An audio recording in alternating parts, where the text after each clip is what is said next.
Now they meet up with, finally they meet up with these other British troop.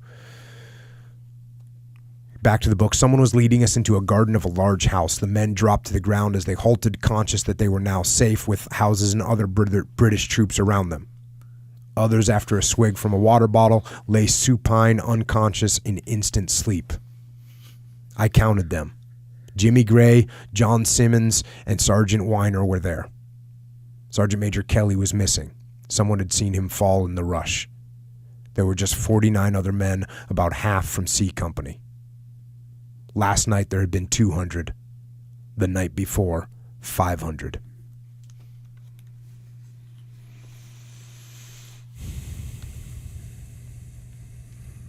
Now they're in these positions, and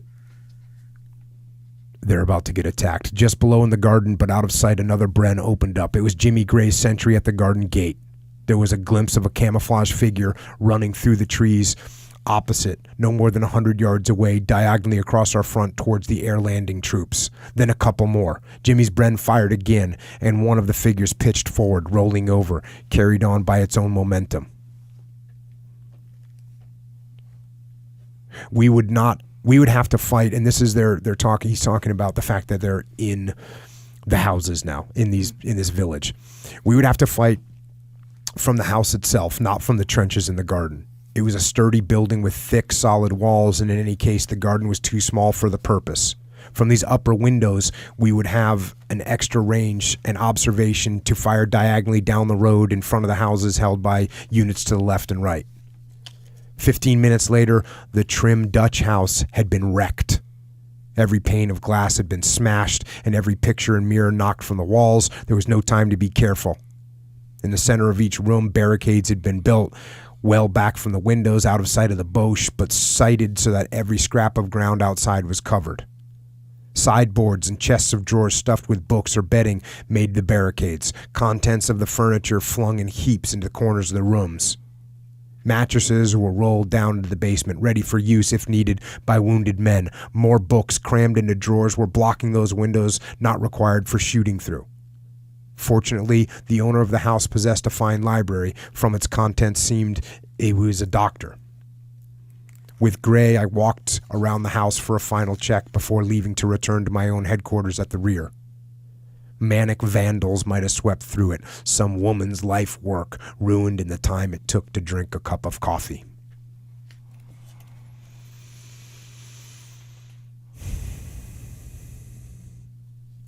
An explosion from above, followed by the clatter of tiles falling from the roof, drowned out the noise from the gun. Another bomb burst in the garden just outside the window, sending a couple fragments whistling into the room. Now the Boche were hitting us with mortars as well. A bullet splintered the empty frame behind me and buried itself in the ceiling, a warning that I was far too close to the back bedroom window. There was a sniper behind us as well as the Spandau. A quick movement in the garden of the house caught my eye. Then two figures in the wrong sort of camouflage darted from behind a bush into the shelter of a wall. They were Boche, not British. So now the enemy was indeed all around us. There was no doubt about it now. John Simmons and his men were in the houses where they had been left that morning. John had made strong points out of a couple of houses, smaller but just as robust as the ones held by Gray. The two groups had been working closely together, largely I felt certain because of John's charm of manner and determination. This young gunner had done very well. It hardly seemed possible that most of his men hardly knew him by sight yesterday. Today he has welded the survivors of 4 different companies of a unit of another arm into a tight-knit entity, well capable of carrying on the fight. All day they had held firm, killing and wounding quite a lot of enemy, but losing only one man themselves, a corporal of A Company whose hand had been blown in half by a flying mortar splinter.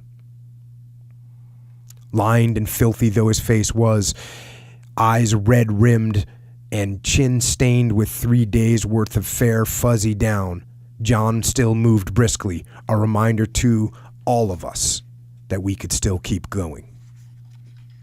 So he's got guys that are stepping up big time. Inside the houses, we felt reasonably safe from the shells and bullets, but there was always some cause for the officers and senior NCOs to move about in the open from one building to another. It was the same as it had been in the woods. The officers and sergeants stood a greater chance of being killed or wounded as their men. All the same, it was easier for an officer.